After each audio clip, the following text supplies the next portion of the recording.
Hello යාළුවනේ welcome ටු මයි YouTube channel. අද මාතෘකාව තමා ගුවන් යානයක් අහසෙහිදී හෙල්ලෙන්නේ ඇයි? ඒ හෙල්ලෙන්නේ කඩා වැටෙන්නද?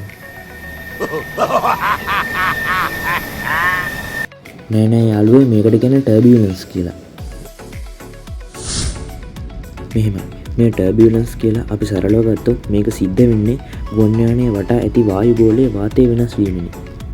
මේ ඇතිවන වෙනස් වීමත් එක්ක ගුවන් යානය උඩින්ද ගුවන් යානයේ දෙපැත්තෙන්ද විශේෂයෙන්ම ගුවන් යානයේ යටින්ද තියෙන ප්‍රෙෂර් එකට මේක මැදි වෙලා තියෙන නිසා. ඒ කියන්නේ කොච්චර ගුවන් යානය හෙළුණත් ගුවන් යානය කඩා වැටෙන්නේ නැහැ. ටර්බියුලන්ස් කියන්නේ සාමාන්‍ය තත්ත්වයක්. ඒ වගේම ෆ්ලයිට් එකක් හදලා තින්නේ මේවට ඔරොත්තු දීමට. ඒ වගේම පයිලට් හා කැබින් ක්‍රූ එක ඒට ඉතා හොඳින් පුහුණු වී ඇත. මේ තත්ත්වෙදී ඔයාලට කරන්න පුළුවන් හොඳම දේ තමයි සීට් එකේ ඉඳගෙන උදින් සීට් බෙල්ට් දාගෙන කැබින් ක්‍රූ එක දෙන ඉන්ස්ට්‍රක්ෂන් ෆලෝ කරගෙන සිටින එක පමණයි. මේ වගේ වැදගත් කරුණු කිහිපයක් අරගෙන එන ඊළඟ වීඩියෝ එකේ හමු වෙමු. මාව සබ්ස්ක්‍රයිබ් කරලා නැත්නම් සබ්ස්ක්‍රයිබ් කරන්න.